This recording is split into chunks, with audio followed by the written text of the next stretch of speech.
Welcome to the Judgment Free Zone. You've downloaded the Alcohol-Free Marriage and More podcast with Matt and Amy, recorded live from the cornfields of Central Illinois. Welcome to episode 89 for October 14th, 2024.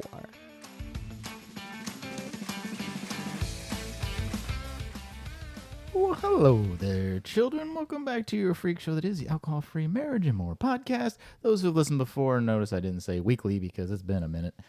We kind of had the COVID roll through the studio. We've just had a lot of things that came up.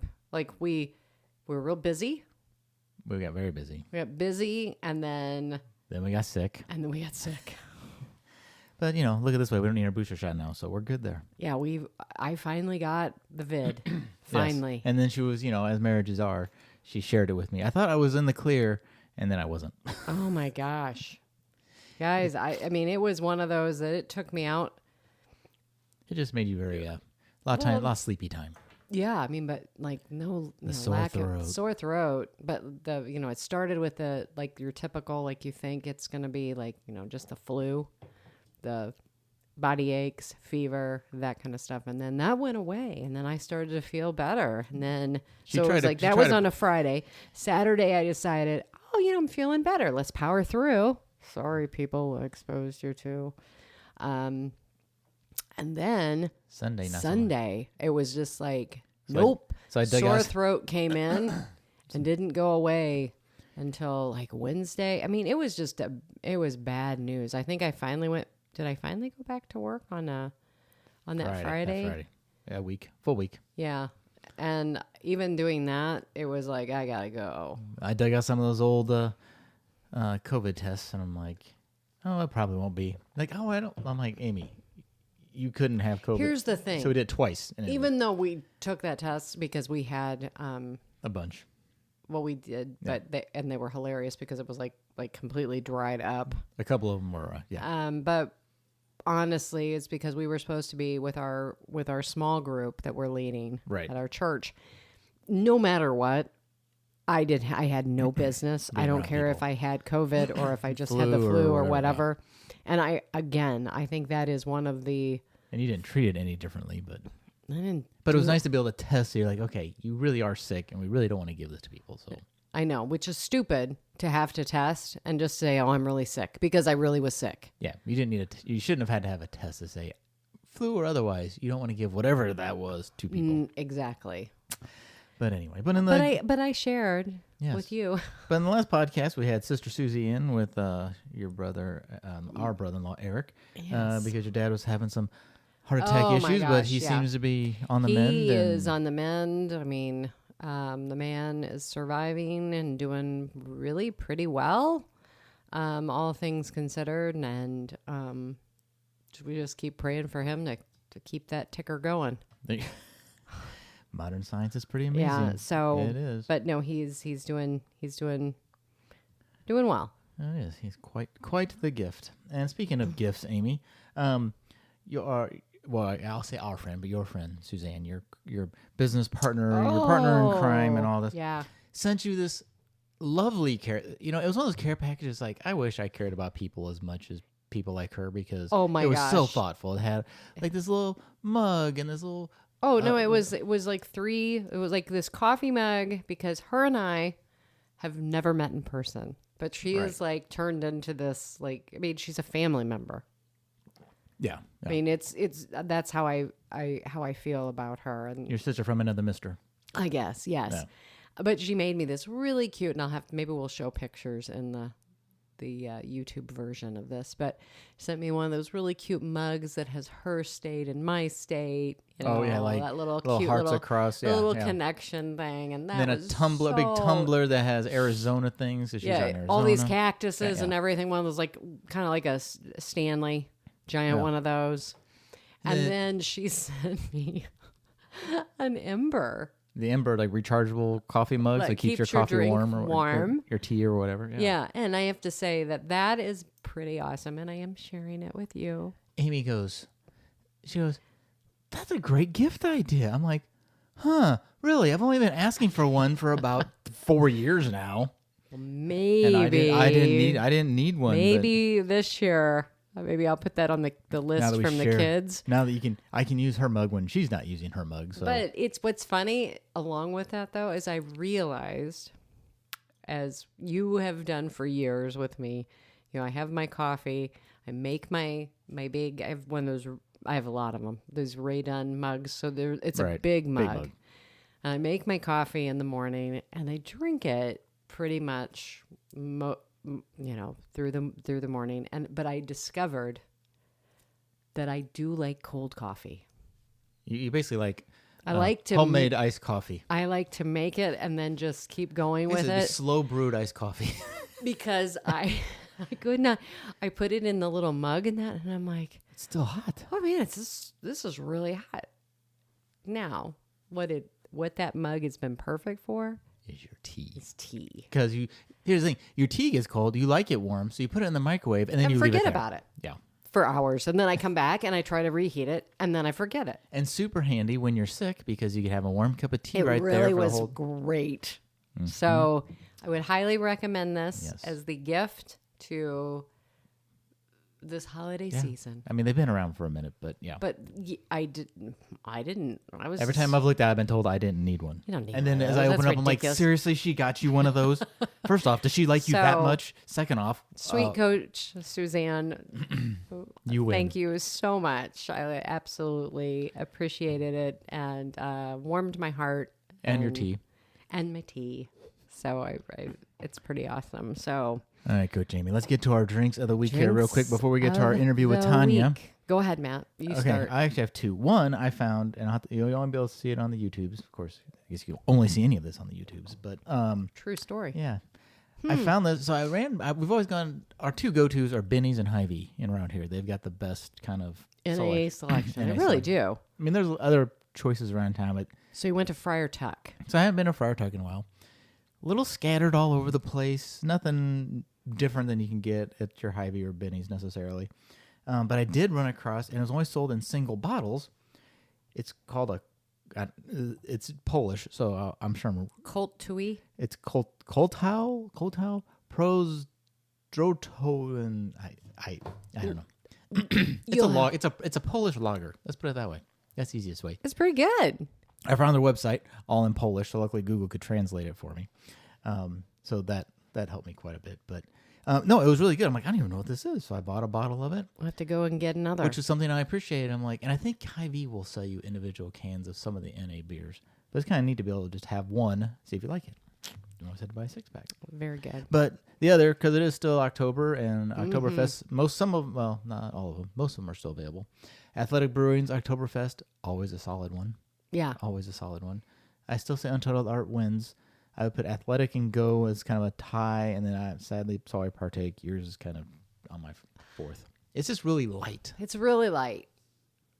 And when I'm looking for a Oktoberfest, I guess I'm thinking more of a full-bodied. I think that's it. I think your brain thinks Oktoberfest, but your taste buds I go to the Guinness or like a milk stout or any of the October. Yeah. Throwing in the cinnamon. Yeah, it's partakes as good as a beer. It's just not what your brain's gonna think is Oktoberfest. True story. So, mine. You do not have a beer at all, but this is our new love. But this is definitely your new addiction. A fall flavor. It is limited edition. Yes, it's the limited edition Liquid Death, which that always makes me feel weird that I'm drinking this.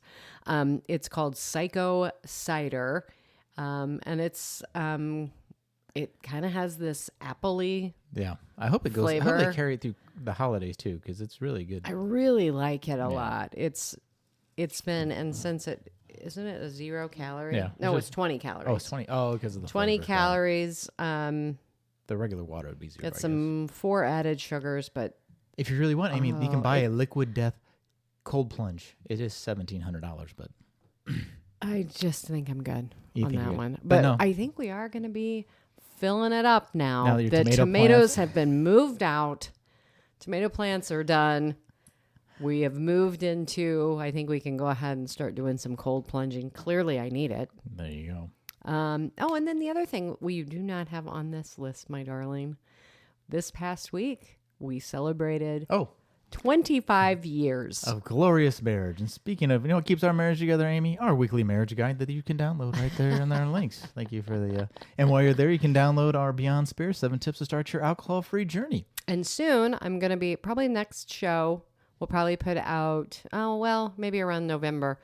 Last year I did that Advent calendar. Oh, yes. Right. And, just tips and things coming up, things you can do. So I'll be putting that out there as well. Kind of some fun stuff. So Amy, tell us about Tanya and this upcoming seminar or whatever. First off, we interviewed Tanya Gioia. I said it right earlier, but now I'm stumbling. But Tanya, what we're talking to her about today is emotional sobriety. Yes. Right? Okay, I got that right. And really, Tanya's story is, emotional immaturity to living fully alive and thriving in emotional sobriety. she's been sober for, I think she said, 15 years, like that. But her story that she's going to share is really about how she got into some deep therapy, the story about like some of the things around with her child and how she was creating a lot of chaos, like many of us moms have done. I would say I would include me in there as well, like this. But really, she talks about emotional sobriety and really how the work that she did around this, it's ultimately just improved her family relationships, and now she ended up becoming a coach as well. So she works with people on both relationship and recovery coaching. And so let's just go to the interview now. Well, welcome to the Alcohol-Free Marriage and More podcast. This is Tanya Gioia, and she is also a podcaster, and she is the creator of the Blessed Family Recovery Summit. But before we get into that, we wanted to jump in and actually first start off by asking like where you're from. We're also going to wish you a happy birthday and thank you so much for being on the show on your birthday. So we'll send you the gifts in the mail. Awesome. Dark chocolate only, All right. Mark that down. Don't put raisins or anything in it. No. I love it. So if you can kind of just, give us, where you're from, I know that you're a mom as well, but tell us a little bit about your background, and then we'll just kind of go into your story. Awesome. So right now I live outside of Steamboat Springs, Colorado. I've been a Coloradan from 2001. So I claim this as home. I grew up in the Midwest, went to school in the East, did some time down in the South. I've lived in a lot of places, but, this is home. When you have to descend from the mountains, you're like, when can I get back? Oh. And we've raised our boys here up in the mountains in small mountain towns. Just loved it. We ski, we dirt bike. The boys do every sport underneath the sun. I grew up riding horses, just a super active outdoor family. And my husband was the one with the brilliant idea. Once the boys kind of unfortunately timed out of horses, they decided that they didn't want to ride anymore. He said, the best shot we have, Tanya, at keeping them off their devices is to take them out in the desert on their dirt bikes. And it's been fabulous. It's been absolutely wonderful. I ride too, but hold on to your hats. At one point, I looked at them and I said, boys, I don't need to go everywhere as fast as I possibly can. I had 3 heads whip around at me and go, why are you on a dirt bike? I'm like, because I like riding the dirt bike. We ride in a reserve that has wild horses, sometimes sheep. It's a beautiful desert, all that kind of stuff. So the boys headed off riding up and down the hills, and mom's doing touring. I only get in trouble when I don't come back when I told him I'm supposed to come back, because then I've got 3 hunters out there in warrior mode going, where is she? That's so awesome. It sounds like a lot of fun too. It has been a blast. And for any moms out there, I know I was a girl. Girls are scary. This can be kind of tedious. But for boy moms, camping is the best thing under the sun. You get to build fires. You get to spit. You get to throw rocks. You get to scream, yell, pick up sticks, do all that kind of stuff. That has been a saving grace for me as a boy mom, of getting them outside and just letting them do that warrior stuff.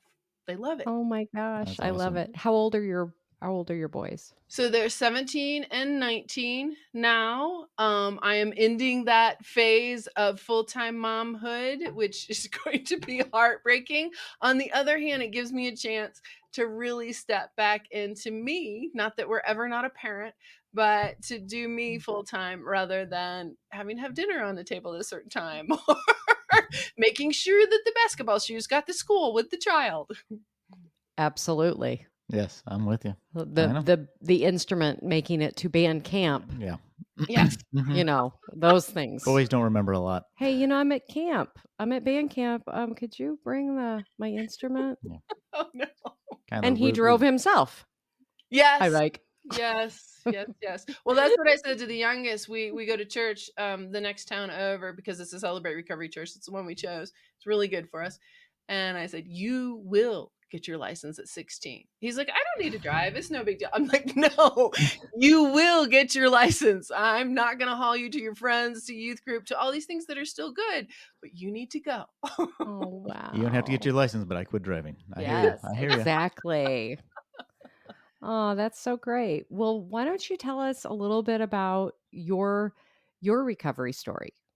Absolutely.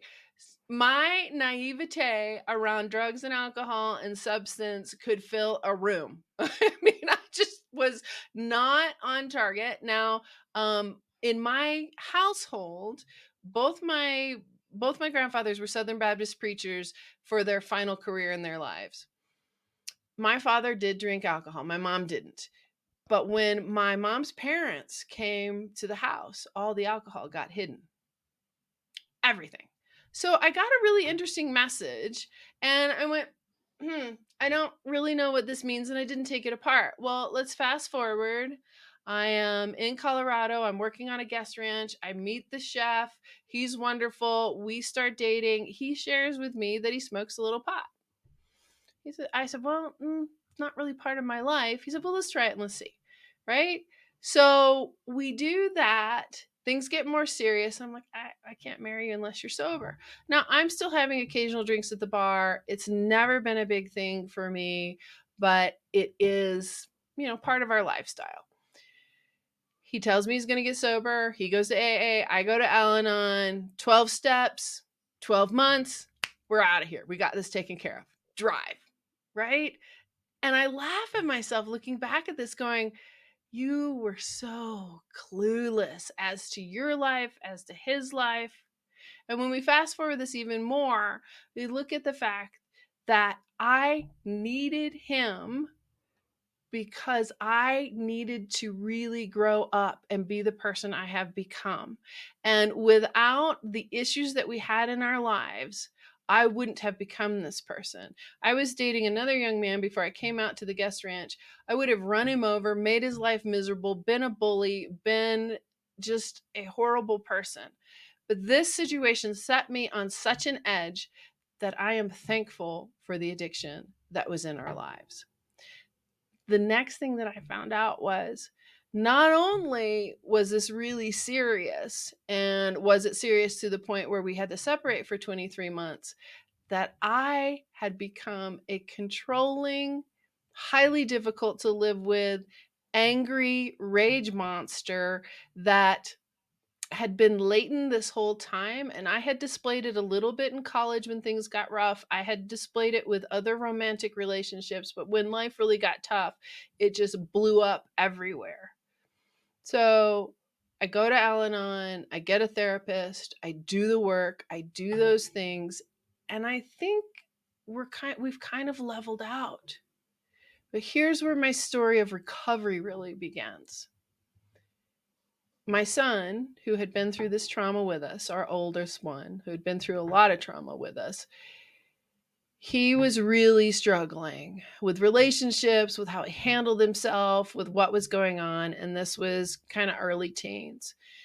We had a major incident, and lucky for us, the police were not called. The family said, hey, we can't be friends anymore. It was our closest friendship. It just broke my heart. But they did the right thing. You know, when the wolf comes in sheep's clothing, it needs to be dealt with. So we put him in therapy. He's in therapy for about a year when the therapist comes to me and says, it is not emotionally safe in your house for him to do the deep work he needs to do. If there's anything that strikes a knife in a mother's heart, it's not being able to provide emotional safety in the house. And that's where almost all of this got started, about emotional sobriety. So I very gently raised my hand and said, okay, I'm the one who needs to do the work. So for all those mothers out there listening, you changing can change everything. What could have been not having a relationship with my son, possibly having to remove him from the household because the drywall was being smashed, turned into, after multiple years of EMDR, turned into a loving relationship where when my 19-year-old is off the rails or when mom is off the rails, we have code words. We know what to do. We know how to interact with each other. And it allowed me to build emotional safety into the house so that my particular issues, my fixer issue, my controlling issue, my either help me or get out of my way, steamroller, rage issue, came under control of God. I'm taking my thoughts captive. I'm looking at who I am, and I'm not making either my husband, my son, whoever has offended me at the moment, my dumping ground. That was a huge shift for me. And that's why I talk so much about emotional sobriety. I did quit drinking about, I was calculating this the other day, about 15 years ago, not because it was putting me under the table, but because I couldn't emotionally manage myself the next day. And I thought, I'm doing damage to other people. But it took several more tries. I have, if you can see the podcast, I have a 20-year chip for Al-Anon Celebrate Recovery. It took a lot of tries to get to a maturity level to where I saw that I really had a problem. It wasn't the other people in my life. And let's talk about EMDR. Is that right? Yes. Yeah, let's talk about that, because I know people who have been through that, but since you're probably much more of an expert on this, if we could just explain that kind of to our audience. So EMDR is funny that you asked me that, because I never remember what it means. Eye movement desensitization reprocessing. So what it is we used to take people in therapy back through their trauma and re-traumatize them, right? And what fun is that? It was a woman who, I can't call her name.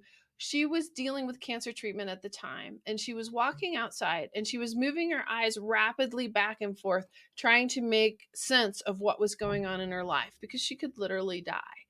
As she was doing that, she was able to process the hard things without being re-traumatized. There's something that it triggers in the brain that allows the brain to begin to work through some very serious issues in past life, and to bring them forward without causing re-traumatization.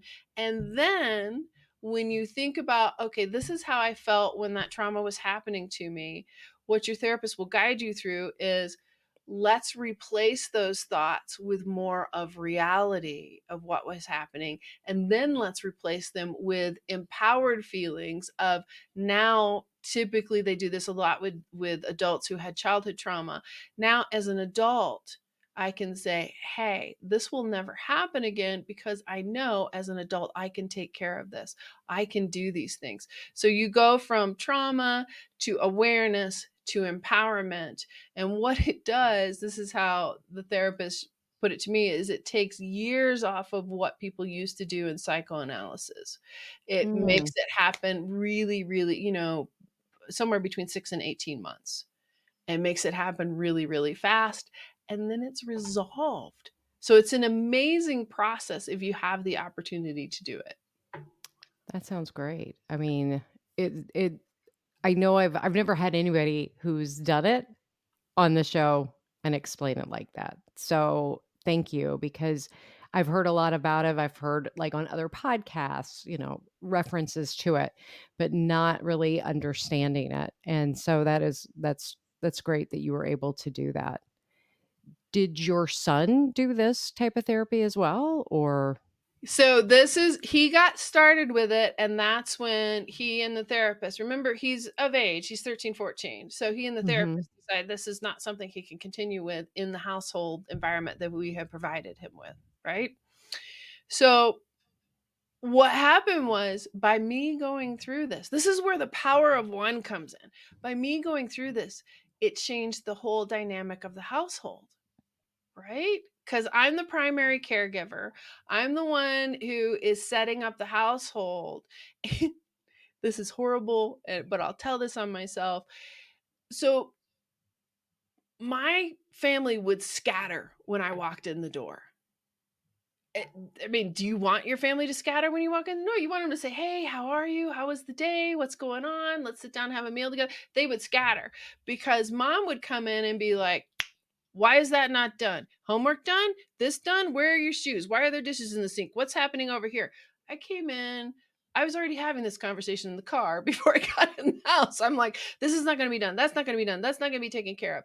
What I think I'm doing is handling this so we can have a quiet family time later. But what I'm actually doing is I'm bringing my anxiety, my fear, my lack of safety, my lack of understanding of safety of myself into the family, causing enormous tension. Who does that sound like? The drug addict, the alcoholic. They could come in happy, right? You could have the happy one, but you also come in with the angry one. You also come in with the critical one. I'm doing this. There's no substance in my body. This is just me not being emotionally sober. And coming in with a critical spirit. Absolutely. It stuck to me everywhere. So I can imagine when you were drinking that, I mean, if it's that bad without a substance, when you had the substance, it was even more chaos. No, it's the opposite. I go to sleep. Oh. Wow. Interesting. Yeah. So somewhere in my dating career, I looked at a young man who was trying to buy me a drink. I'm like, really? I'm a lot more fun without alcohol, because you put alcohol in me and boop, I'm out. It's over. Wow. So you went through all of this. When was this that you went through all of this? So my boy is, well, like I said, this is where I just laugh at myself for in 2003, I walked into Al-Anon, went 12 months, 12 steps, 12 months, we're out of here. We've got this solved. We'll do this and take care of it. That's how my brain works. So that was 2003. We're sitting now in 2024, right?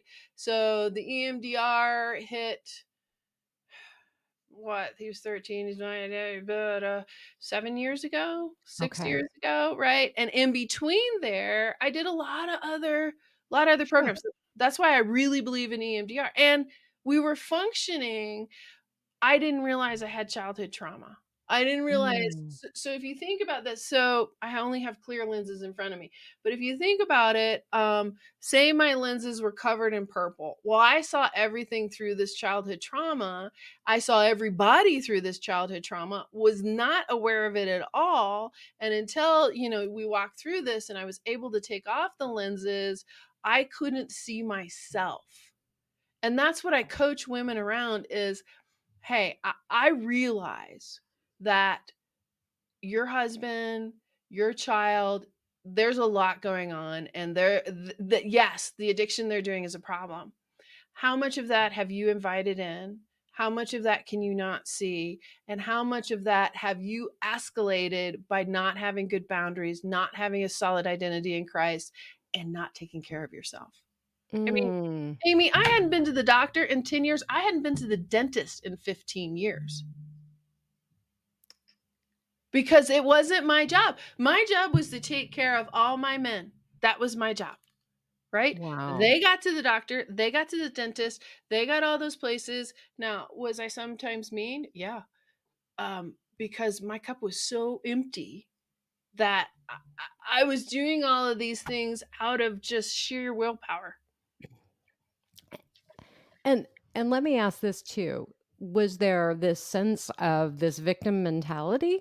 And I'm just asking, like with you, like, was it everybody else, if everybody else would just do what they were supposed to do, Yep. then you would be fine. It was almost like your actions, and correct me if I'm wrong, their actions are causing me to be like this. There was a lot of that. So that's where the either help me or get out of my way, right? Either get in, do the dishes, do the things that you need to do, make sure my argument was I wouldn't come in like a steamroller if you guys would just take care of the dishes, get your homework done, make the beds, do whatever needed to be done so that I could have a quiet evening when I walked in the door. Maybe, this was my way of releasing. It was a release valve. Think about what alcohol and drugs are. It's a release valve, a numbing agent. I'm blowing up in rage as a release valve, right? For the overwhelm that I feel. And then the other statement that I've learned really well is when I say, if they would just, anytime I'm there, I'm on the wrong side of the fence. I'm trying to boundary somebody into responsibility, and that never works. So tell us, through this process that you've gone through, tell us a little bit about that process. Like, how was that? Because I can only imagine what it would be like to have, your son's therapist tell you he's not going to get better here. Mm-hmm. And you have to do this. I mean, I can't even imagine like how that felt, like that gut punch. And then, like, how did you do therapy on your own, or did you do family therapy? How did that process work? It was mainly therapy on my own. Occasionally, my husband would come in because I was going to make some significant changes, and the therapist and I wanted to talk through it with him before we just went, boom, here we go. My oldest never came back. My youngest did come in just for a check because I'm like, oh, there's stuff I didn't know. I want you to, kind of look and evaluate. So that's all we did. Here's the interesting thing. It was a gut punch, but because I'm a doer and a mover, it gave me something to do, right? And I wasn't trying to manipulate or control somebody else getting into therapy. I was the one who crawled in. I was the one who work had to slow down for me. There were days that I just couldn't manage. And then there were other days that blow up happened, and I would kind of look behind me and go, what is this? And some of that was just a release of leftover old stuff. And we developed some systems in the family that helped with that. And I also was able to look at them and say, what am I doing that really drives you crazy? And this time, listen. So when I come in the door anymore, I come in the door, maybe I get myself some food, maybe I go sit down on the couch, maybe I go walk the dog, but I don't say anything to anybody. Okay. That's the shift, because things, the counter may still be full and clothes flung everywhere, but the shift is they need some transition time to me, and I need some transition time to them. And then calmly, I can come back a little later and say, hey, we got a lot to do tomorrow. Could we pull together and manage this stuff? Because I can hear some other wives out there going, yes, this needs to get done. It's all dumped on me and those types of things. Then you know what else we did, Amy? We hired a housekeeper. Nobody wants to keep house. We're like, okay, it means we can't go out to dinner this much and we can't do that. But we hired a housekeeper. Now, there were plenty of times in my life that putting food on the table was the best we could do financially. But at that point, we could afford to hire a housekeeper. And I just went, I'm not having this battle. Because here's the lockup. The house is so funny. for some reason, women believe that the way the house looks is a reflection of me, my identity, how I keep myself, and who I am as a person. And Jesus must not love me if I can't keep house. And all of Boy, that's wrong. All of that is wrong. that sounds familiar. That sounds familiar. Like it has to all be a certain way. Pick up your, and I've heard people, much wiser people, say this to me. You're gonna miss this mess someday. And I'm like, yeah, well, I don't think so. But there are those things when you think about the shoes, the homework on the table, different things, and being just that much ahead of you on this journey. I can tell you that when our daughter was home this summer, I never complained to her about her mess. You and I would be like, okay, look at this. And then we would be like, you know what? It's okay. She's going to be, she's going to be going back off to school, and then the table will be clean again. Although, is it though, Amy? Is it? Are you calling her out in public, Matt? I'm just saying, yeah, maybe. the table is clean. It's just I use it also for work.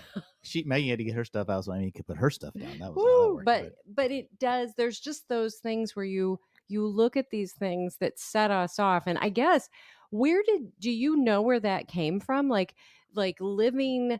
Did you have in your past was that something that you grew up with? Did you have, not to pick on our parents or anything, but was there that sense of things had to be in this order, and if you didn't have them in that order, you would get yelled at? Or not in that sense. There were expectations, and that's what I was trying to model in my family. And remember, when people get married, it's like somebody coming from Zimbabwe and France, and all of a sudden we're getting married, right? And this is how my culture does it. We don't sit down at the table. We eat in front of the TV or in our rooms or whatever. And we always sit at the table, and everybody puts away their phones and all of that kind of. So you're marrying these two cultures. So we got that going on. I think the biggest thing that I find with myself, with women I work with who are supporting loved ones who are dealing with some level of addiction, is we're trying to control the environment so that we feel safe. Here's the problem.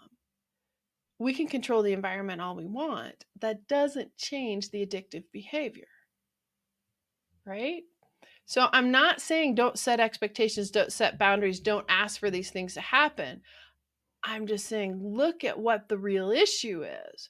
I'm trying to control something that's uncontrollable. The addiction of my husband, the hurt and pain of my son, things going on in the outside world. I'm trying to control these things that are uncontrollable by controlling what I can control. Is my space clean? Are the dishes put away? All those types of things. That's not a bad thing. So I want you to hear that really clear. Mm-hmm. It's not a bad thing to control the controllables. What becomes difficult, and what's the opposite of addiction? Lost connection. People who have addictions are looking for connections, or they're putting connections to sleep because the connections are so painful. So what I really wanted from my boys was everybody to come up and hug me. Did you have a good day? How's your day going? All those types of things. I wasn't getting that. So I came in and started demanding attention, right? So it really wasn't about what was going on in the space. It was, I need attention, but I don't know myself well enough to get it, thus making myself an unsafe person. What did they want to do when I came home? Split. Right? So not only is the person with the addictive behaviors erratic, we don't know what's going to happen, they're not necessarily safe, but the person who is caring about them is doing things that are making them unsafe. So what are we doing? We're all going to our separate corners. Nobody's connecting. Nobody's getting what they really need. And Jesus is sitting in the middle thinking, yeah, I love you guys. I want you to take on my identity. And all you're doing is running from each other, screaming. So how did you bring all of this back together? So I'll give you a very simple example. My oldest makes money like crazy, but he spends money like water. So around the time that he was later middle school, they were having a Dave Ramsey Jr. thing at church, and I'm like, okay, I need him to go. Well, the stick doesn't work very well, so I used a carrot. I said, hey, I know you like the Village Inn. If you go to this class, we'll go to breakfast every time. You can order exactly what you want, and then I'll drop you off at the class and I'll go to Sunday school. He agreed. He still wasn't driving. He agreed. So we sit down to have breakfast. This was another really painful moment. We sit down to have breakfast, and he looks at me and he said, what's the agenda for this breakfast? And I went, am I that afraid to be with other people, even in my family, that I need to set up an agenda for every meeting, for every meal, that I need to talk to them about something? Or do I feel so overwhelmed? You could go either way. I feel so overwhelmed that I need to list all this stuff out. And I had the good sense, even though I knew he was calling me out, he didn't understand how much he called me out, to look at him and go, I don't have an agenda. We're just sitting here having a meal. That was a huge shift for me, to look at not hiding, to connecting with my family members just for the fact of connecting, not running. The family is a business in a lot of ways. It has the same components. But if I spend all my time running the family like a business, making sure it's efficient, I'm not going to have any relationships. And then everybody thinks the only reason you want to get together is because you have something you need to talk to them about. Yeah. I mean, yeah, that's very much. And I think we all have people in our in our lives, either in the family or outside the family, that, right? Like if they want to get together to, have a drink or, go out to eat or whatever, like, okay, well, they need something, they want something, there's an ulterior motive. And I think you frame it perfectly of, if you treat your family like a business, you become the HR manager. And well, the only time the HR manager wants to talk to me is when there's something wrong or I need to do something, and done enough times, that's just the expectation. And who loves HR? I mean, they are probably through no fault of their own, because they're kind of set up in a way that they end up being the hire fire people. They are probably the most disliked people in any organization. It's always like, well, HR did that and HR did this. So I was on the road to being the most disliked person in my family. And that's when I had to take a look at myself and say, you really want connection. And part of you is really afraid. Part of you really values the sufficiency, to the point of you're going to end up alone, because they're not going to want to spend time with you if everything is a constant drill. Yeah. And I can see how it's an easy, slippery slope, because, like, I'm not the problem. They just aren't doing what they're supposed to do, right? Mm-hmm. Like, there's nothing wrong with me. It's why aren't they just doing what they're supposed to do? And keeping, it's easy to kind of cloud your own vision. And I think it's really hard for a lot of moms who haven't had, because you're describing a lot of, I think there's things that I've done, and I'm sitting there thinking, am I going back on, ooh, Yeah. Your kids get to a certain age and you're like, you want them to come back. But when we have sat there and put these demands on them, then that's how they're viewing their life. Their lenses have a dark film across them, and they're looking through it that way. And it's so, as we do this work, and I honestly, like you were saying, the addiction, what is a blessing. I look at that from our story, that it's been a blessing as well, that we have been able to take these glasses off. We've been able to, I think, in some ways, do some restoration and be open and be like, no, we want you to come home, trying to have it be a very warm, welcoming environment, not a drill, like, okay, give us, it's been a much easier process, I think, now to be able to have conversations Mm-hmm. when you are, when you are substance free. You don't have that cloud of negativity. And I think that's one of the things that a lot of people don't realize is, and maybe not everyone, but I just know from our own personal experience that drinking alcohol gave me a much more negative bias in the world. Let's put it even more in a context that probably everybody can understand. So my boy, my youngest, who's still at home, said to me, I'd really like to know what a banana split is. Well, we don't really live anywhere where there's ice cream parlors and things like that. So I said, Sunday, I said, go down, get some ice cream, get some whipped cream, get some hot fudge, and we'll make you a banana split. Knowing full well that I was going to eat some and that level of sugar would put me in a stupor for the afternoon, right? And I was going to accept that stupor. So I fixed my bowl, what I perceive as irregular portions, smaller than we would get at a restaurant. I am looking at it going, you've got so much to do for the summit. You've got you've got a class to teach tonight.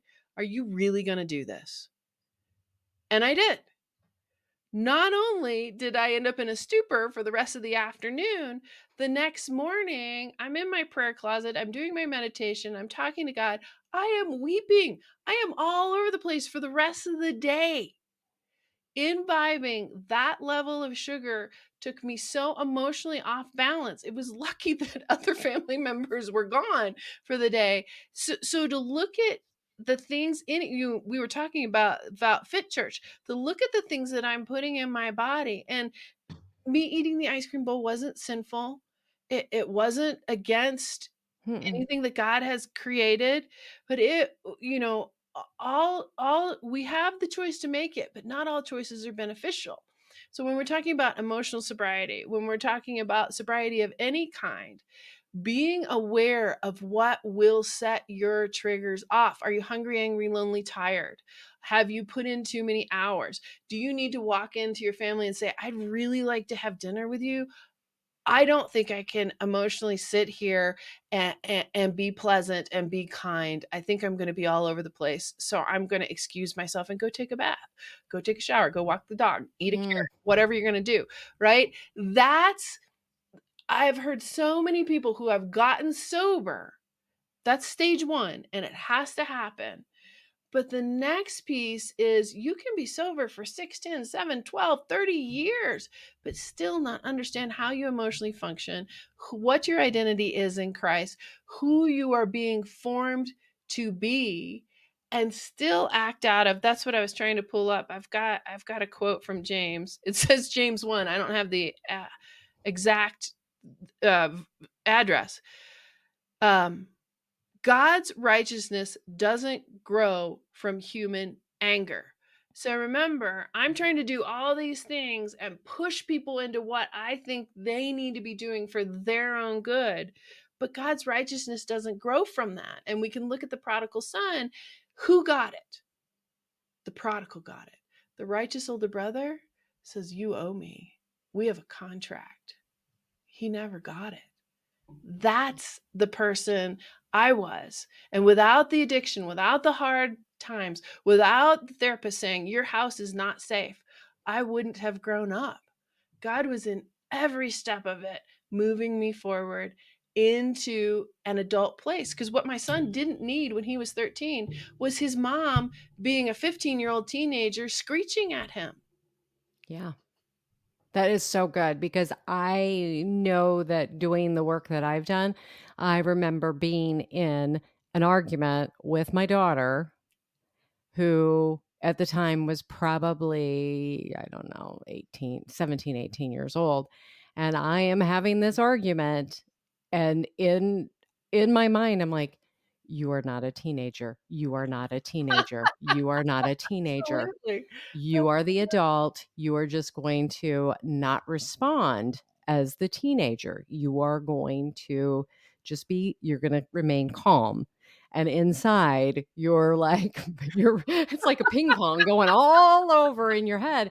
But I learned so much letting go and having, like, you would be so great. Matt would be so great. We would get done, and as we know, the firestorm of hormones and all of that, if, would leave the room and we Yeah. would be, okay, all right. And he would look at me and go, thank you. Thank you. You held it all together. You did a great job. You did a great job.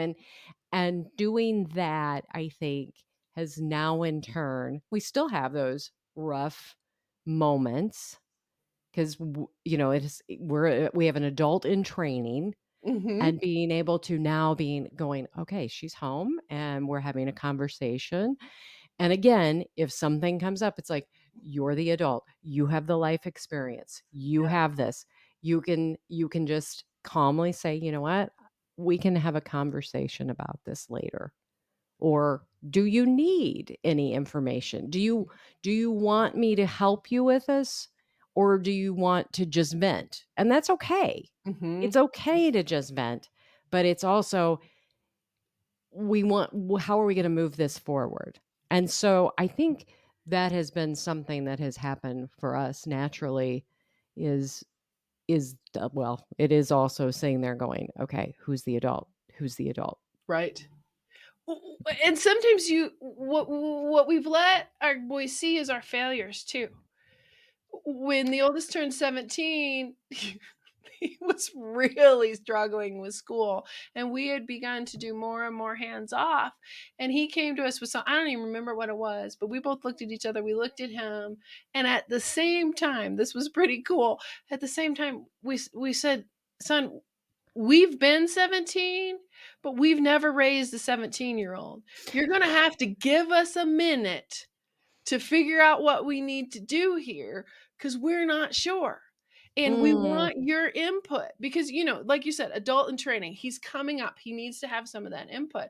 So we had to back up and say, we don't know it all. As much as we'd like you to believe it, we don't know it all, nor do we have all the answers. Right now, we have the car keys, the credit cards, and the mortgage, but we don't have all the answers, right? That's so So good. remembering that we did still hold all the power, but also very gently saying, which is, I think, what God says to us is, I'm not going to make you do it. And let's talk about what the whole global affair will look like. It was a pretty big thing, but for the life of me, I can't remember what the whole global affair will look like if you do this, and what the natural consequences are going to be, which is what I think God says to us too. He's like, not going to force you into this yet. What do you really want? Mm-hmm. That is so good. We could keep going. I know But we Matt, could. but I do want to do a very short transition into tell us about the summit that's coming up October 24th through the 26th. Yes. And I am so excited to be a part of it. So thank you so much for inviting me to do it. But if you could kind of just share about the summit and all the great things that you're doing. So you asked me how the summit came about earlier. The summit came about is in 2010, my marriage had a total blow up that involved what I call cops, courts, and chickens. Get on Sober on Purpose podcast if you want to hear more about cops, courts, and chickens. Total blow up, separation. We figured it out. But I was on the internet because, you can't sleep. When all this is going on, you can't sleep. So I'm on the internet. I am looking purposely for hopeful Christian stories about marriages that come back together. I didn't want to fill my brain with trash. I wanted to make sure I was getting fed in the right way. I'm looking for this, and it was really hard to find. Really, really hard to find. So the summit is something that I put together for all of those people who were like me, for all those people who are like, oh, I know God's hand is in this. I want to keep seeing it. I want to keep moving forward, whether it be a spouse, a child, a parent, a friend, whoever. What we're talking about is hope. We are absolutely talking about hope, and that hope deferred makes the heart sick, but a longing fulfilled is a tree of life. And that's Proverbs 13:12. And the idea is I've pulled together 16 speakers, Amy included, to speak on different topics around how they were able to manage their lives, whether the addiction continued, whether it didn't continue. Amy's specifically talking about quitting drinking when your spouse doesn't, because that's often a big issue. We're talking about stop being triggered and how to help yourself when others don't change. That was huge for me. There was another one about stop hiding, start healing. I told you about how I was hiding out. We're also talking about getting uncomfortable. One of the things we have to do is get outside of our comfort zone and really see what's going on. We've got several experts on not only substance use disorder, we've got gaming, we've got pornography, we've got folks who have dealt with a lot in their lives and their faith journey. Here's the part that sometimes we don't want to recognize, but we need to recognize. Every single one of these 16 folks came out of a Christian household. What that means is different for each person, but they knew Jesus, they knew who he was, and things still happened. And I think that's where I was listening to this earlier today. Paul keeps bringing us back to, I can be happy in want and I can be happy in plenty. God never said it's all going to be sunshine and roses. What he did say was, I'm going to stay with you. And that's where this summit is to bring you hope, to bring you some more clarity. And as we all know, being compassionate means we need to be compassionate with ourselves. And that's another big piece of this summit. And so we've got a Facebook group, an Instagram group. All of these speakers have offered their best as far as the interview, but also things to take home. Just show up. It's completely free. We want you to participate. We want to pray for you and we want to bless you. And it is October 24th, 25th, and 26th. And where do I sign up? So it's the Blessed Family Recovery Summit. I'm sure Amy and Matt will put links down below. Yep. Love to have you there. We've got some extras going on, and jump in that Facebook group. Share what's going on. We've all been through it. I can guarantee you probably can't come up with something that others of us have not been through, and we want to speak into your life. That's why we're out there talking about this, because nobody has to go through this alone. Nobody. Absolutely. Thank you so much. We will see you October 24th. Absolutely. Amy, thank you for all that you're doing. Matt, thanks for holding down all the technology and making that happen. Really appreciate the opportunity. Thank you. Thanks. Well, thank you, Tanya. That I love it because it's something different we haven't really touched on. And yeah, it's a great story. I hope you enjoy it. But we did mention that the Blessed Family Recovery Summit is coming up, and that is October 24th through 26th. The registration is open, and this summit is dedicated to supporting loved ones, those who are struggling with addiction, by offering insights around hope and practical guidance. And there will be a link in the bio so that you can go there. It is a free summit, and I'm so excited to be a part of it. I'm on day one, but there's 16 speakers, and just tune in to my channel out on Instagram, and I'll be putting more information out there. But and if you look for our newsletter, I've included the information and the links and everything, and links to Tanya as well. All those resources are available to you. There you go, kids. Check out the Linkapalooza down below.